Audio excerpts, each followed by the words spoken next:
బాండ్స్కు పోయేదానికి రేటింగ్ అనేది ఉంటుందన్నమాట. సో రేటింగ్ సంస్థ బొంబాయికి సంబంధించిన ఇండియా రేటింగ్స్ అండ్ రీసెర్చ్ సంస్థ, ఇండియా రేటింగ్ అండ్ రీసెర్చ్ సంస్థకు ఇస్తారు. ఇండియా రేటింగ్ అండ్ రీసెర్చ్ సంస్థ ఏం చేస్తారు, వాళ్ళు ఒక రేటింగ్ ఇస్తారు, AA CE స్టేబుల్ అని. ఏం బేసిస్ మీద ఇచ్చినారనేది ఇండియా రీసెర్చ్ రేటింగ్ సంస్థ వాళ్ళ రిపోర్ట్ చదివితే ఎంత అన్యాయం తెలిసిన.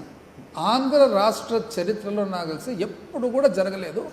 ఏం చేసినారంటే వీళ్ళు దాన్ని అంటే irrevocable unconditional continuing pre default guarantee agreement executed by government of AP, అంటే వెనకాలకి తీసుకునే దానికి లేకుండా ఇర్రివోకబుల్ అన్కండిషనల్ గ్యారంటీ కూడా కండిషన్ లేకుండా ఎటువంటి షరతులు లేకుండా ఇస్తూ, దీంట్లో జరిగిన ఒక పెద్ద ఇబ్బందికరమైన పరిస్థితి ఏమంటే వీళ్ళు చేసిండేది, వాళ్ళు ఆర్బీఐకి డైరెక్ట్ డెబిట్ మెకానిజం ద్వారా డబ్బులు డ్రా చేసుకునేదానికి పర్మిషన్ ఇస్తారు.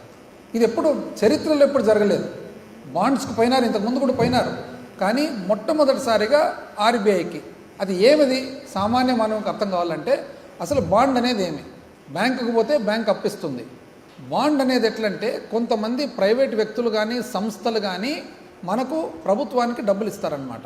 ఏమిటి మీద ఇస్తారు, ఆంధ్రప్రదేశ్ ఖనిజాభివృద్ధి సంస్థ ఏదైతే ఉందో, మినరల్ డెవలప్మెంట్ కార్పొరేషన్ ఉందో, ఆ ఖనిజాభివృద్ధి సంస్థకు సంబంధించిన సంపూర్ణ ఆదాయాలన్నీ కూడా ఈ అప్పుకు కట్టేదానికి వడ్డీతో పాటు వాడబోతున్నారన్నమాట. అందులో ఏమేమి ఇచ్చినారు, and exclusive charge over identified minor minerals being acquired, అంటే ఖనిజాభివృద్ధి ఆంధ్రప్రదేశ్ ఖనిజాభివృద్ధి సంస్థకు సంబంధించిన పూర్తి మైనింగ్ ఆదాయాలు ఏవైతే ఉన్నాయో అవన్నిటి మీద కూడా ఎవరైతే అప్పు ఇవ్వబోతున్నారో అప్పిచ్చే ఆ బాండ్స్ సంస్థకు మనము ఛార్జ్ అంటే వాళ్ళకు పవర్ ఇవ్వబోతున్నాం. Exclusive charge on the revenue collection account, అంటే ఆర్సీఏ రెవెన్యూ కలెక్షన్, అంటే ఖనిజాభివృద్ధి సంస్థకు సంబంధించిన ఏవైతే ఆదాయం వస్తుందో అదంతా కూడా ఒక అకౌంట్లో పెట్టి ఆ అకౌంట్ మీద కంట్రోల్ ఆ బాండ్ సంస్థ.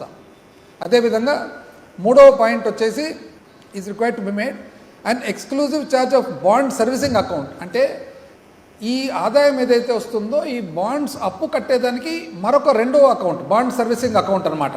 ఫస్ట్ వచ్చేసి రెవెన్యూ కలెక్షన్ అకౌంట్, అంటే మామూలుగా ఆంధ్రప్రదేశ్ ఖనిజాభివృద్ధి సంస్థకు వచ్చిన ఆదాయం వాళ్ళ బ్యాంకుకు పోకుండా ఒక ప్రత్యేకమైన అకౌంట్, ఏమని రెవెన్యూ కలెక్షన్ అకౌంట్ అని పెడతారు.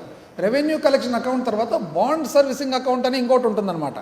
ఆ బాండ్ సర్వీసింగ్ అకౌంటు అంటే ఈ అప్పు దిద్దే రెండో అకౌంట్కు దాని మీద పూర్తి కంట్రోలు, పూర్తి అధికారం.